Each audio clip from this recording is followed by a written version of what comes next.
éramos pequeños que todos los días amanecíamos temerosos de que o los rusos o los yanquis nos iban a tirar la bomba atómica. Bueno, pero era la única amenaza que teníamos, no teníamos más amenazas, ¿no? Bueno, ahora tenemos esa, la del apagón, la del virus, la de no sé qué. Cada vez que ponen la televisión dice, bueno, ¿y cuál es la hoy? ¿Qué me va a matar hoy? Porque cada día nos tienen amenazados, ¿no?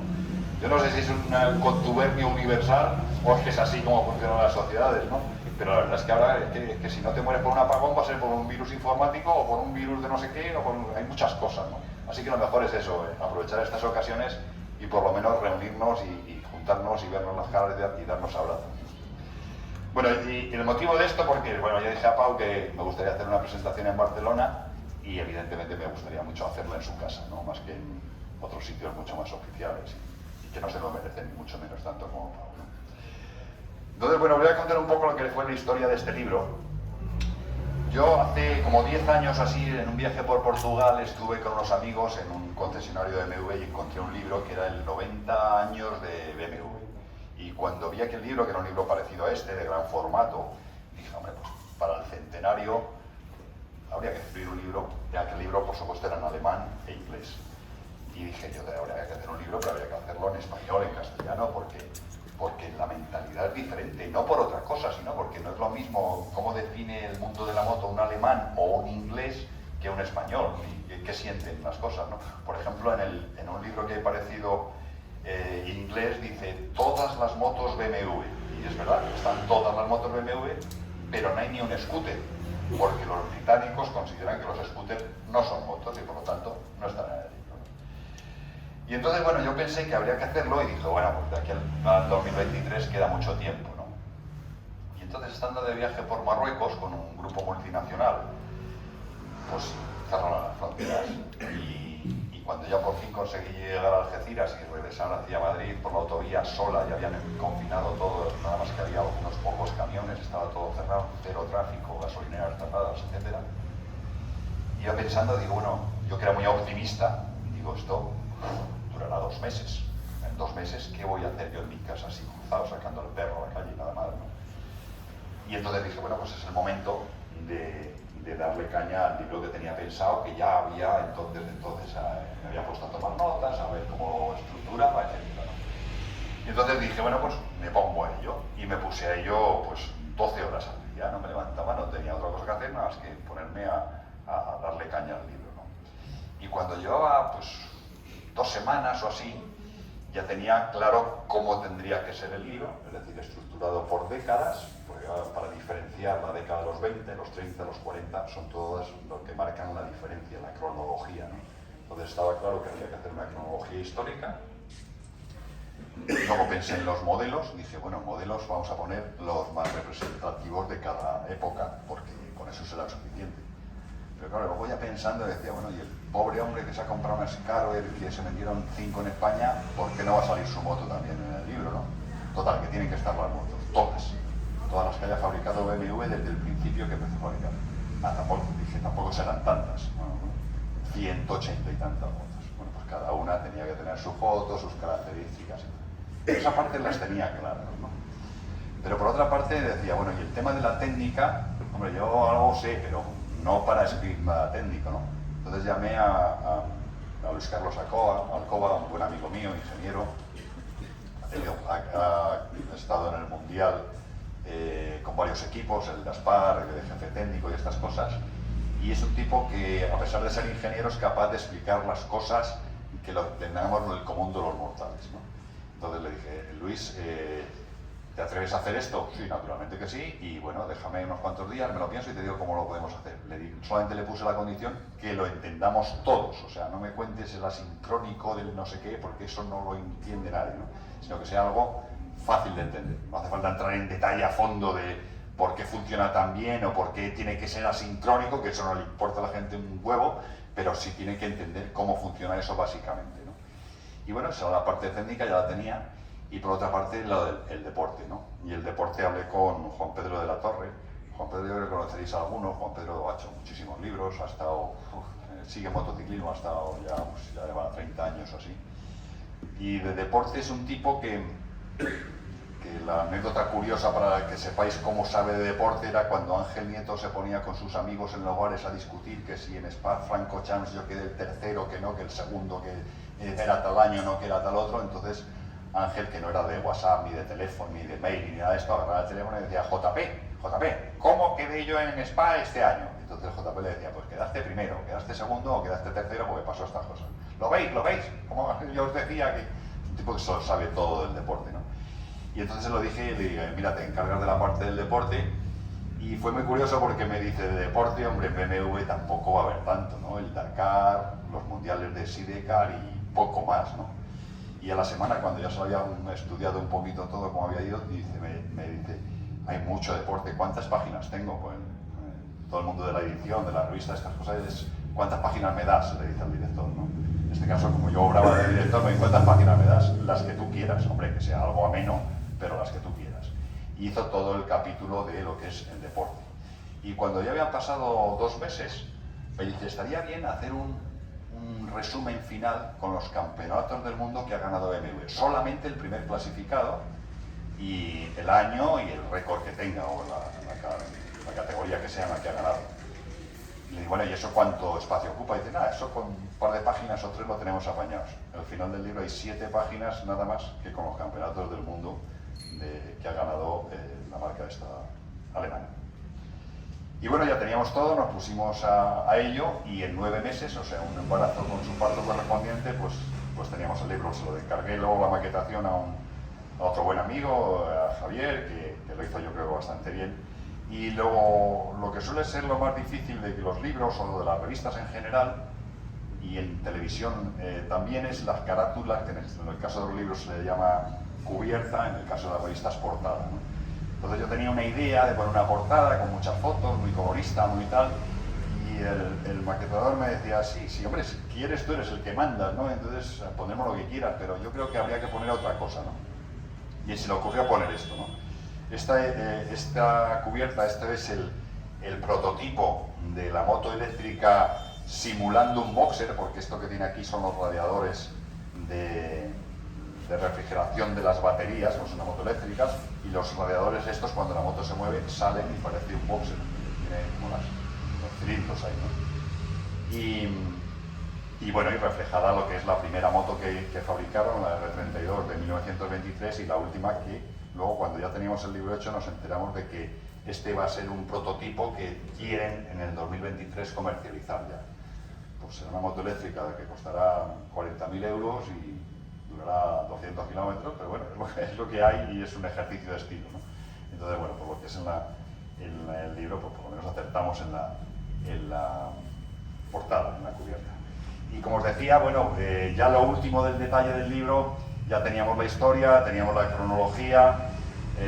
Si queréis pasar y ir viéndolo, lo vais pasando. Ya hablando con mi hermano, me dice: hombre, esto ya lo que sería rematarlo bien es escuchar cómo sonaban aquellas motos, ¿no? Las motos, porque cada década tiene una moto destacada, que puede ser la que más se vendiera en esa época, puede ser la que fuera un hito por el motivo que fuera, como la K1, que fue una moto revolucionaria, aunque se vendieron pocas y con sus defectos y sus cosas, pero una moto icónica, ¿no?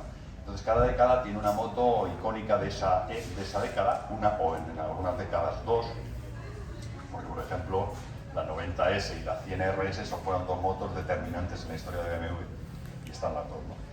Y ya, mi hermano se llama Miguel: ya, pero ¿cómo hacemos que suene un libro si es que esto no puede ser, ¿no?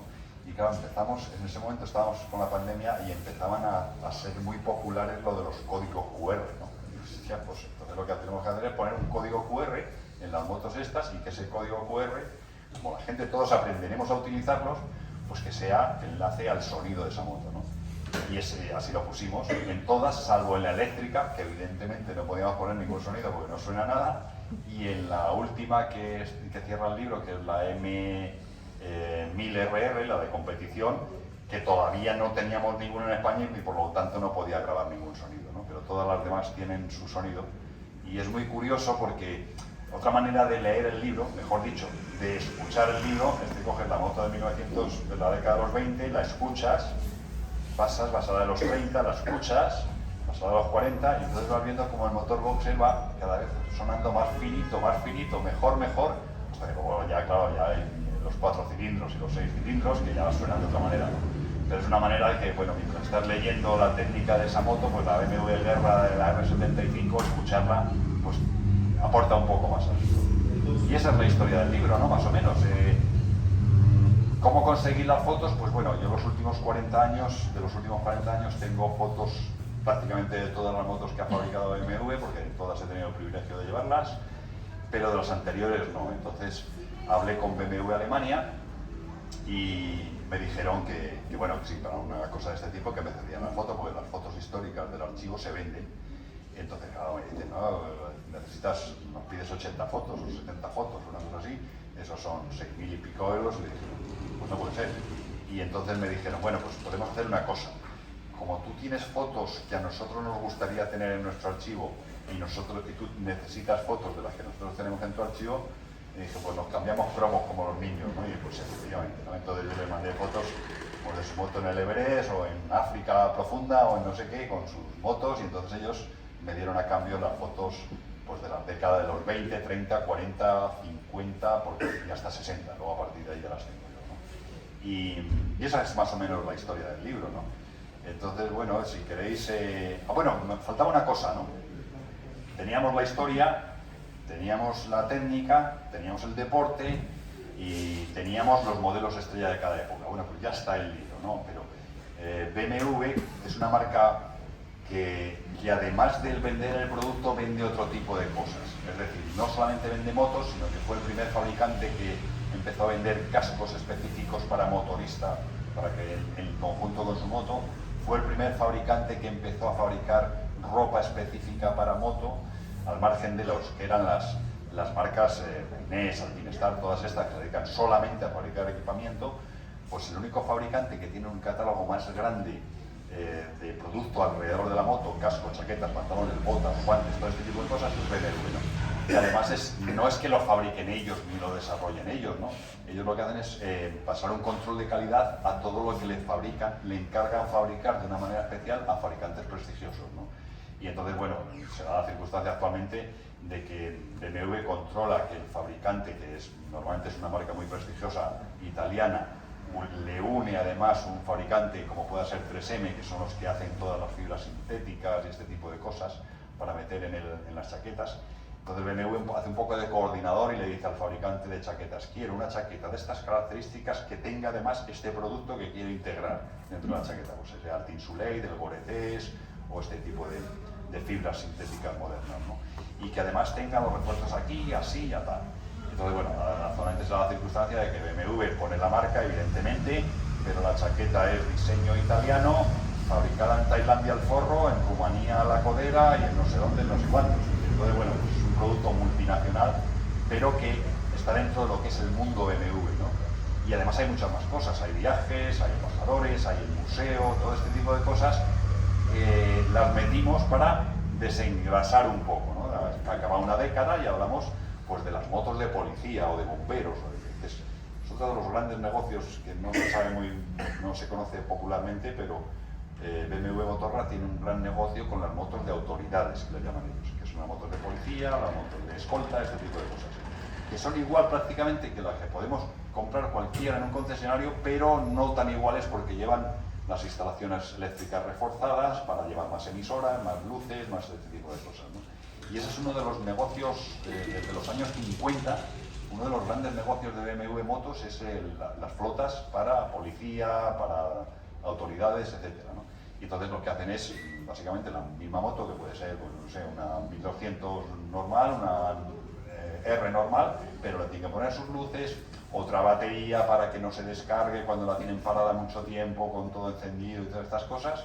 Y otros colores, evidentemente los colores oficiales de cada policía y estas cosas, ¿no? Y es uno de los grandes negocios de BMW Alemania. Y bueno, eso en cuanto al libro. Y de lo demás, pues preguntadme lo que queráis, que os veo a todos muy atentos y muy, no sé qué, preguntadme lo que queráis, sea de técnica no sé mucho, de deporte tampoco sé mucho, pero bueno, de lo que queráis, tanto del libro como de cualquier otra cosa, de viajes, de experiencia, de lo que queráis. Así que estáis en vuestra casa y no os cortéis. Que veo todos muy tímidos. Mira, muy bien. Isabel va a hacer la primera. Vamos. Yo hago la primera porque me gustaría saber desde cuándo me lo veo. He visto fotos tuyas en se voy a mirar en tu web y... Estamos, repite la pregunta que haga para que... Sí. ¿Vale? O sea, ¿desde cuándo te enamoraste de BMW y has estado tiempo ya ligado a la marca? Pregunta que desde cuándo yo estoy con BMW. Pues mira, el por qué desde que éramos jóvenes, bueno, desde que tenía 18 años tenemos BMWs es muy sencillo. Hace tantos años, ya ni me acuerdo cuántos eran, pero muchos ya, BMW era la moto de los ricos, pero también era la moto de los pobres, decíamos nosotros. Es la moto de los ricos y la moto de los pobres.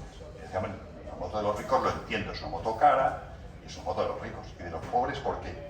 Bueno, porque es una moto que no se rompe mucho y por lo tanto ahorras mucho, ¿no?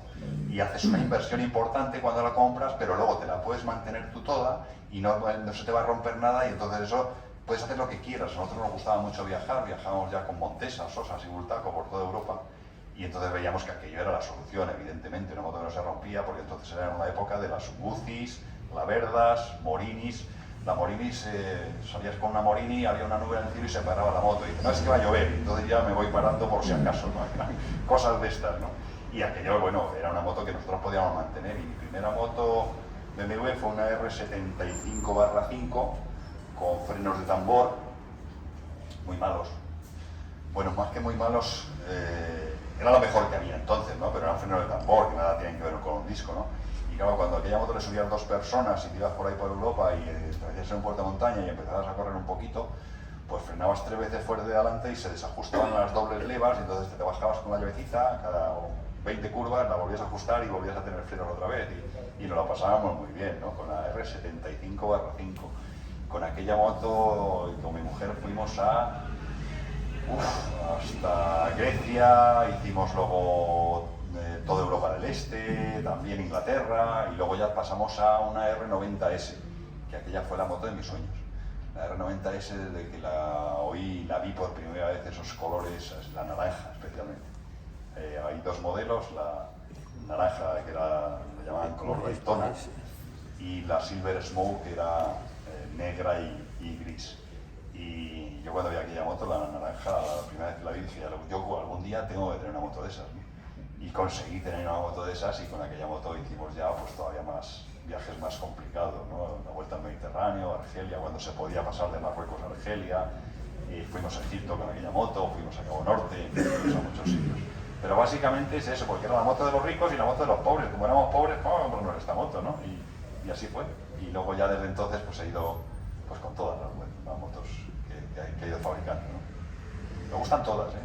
Todas. De esta marca y de todas las marcas. Eso es una enfermedad. Es una enfermedad que se llama el síndrome de Macy, que posiblemente los tendréis todos aquí, ¿no? Es el síndrome de motitis aguda crónica irreversible, que no tiene arreglo. No tiene arreglo, y cada vez lo que pasa pues, es así. Y no piensas más que en motos, y en ver películas de motos, y en leer libros de motos. Y eso es el síndrome de Macy. No tiene arreglo, ¿eh? Psicólogo ni hostias.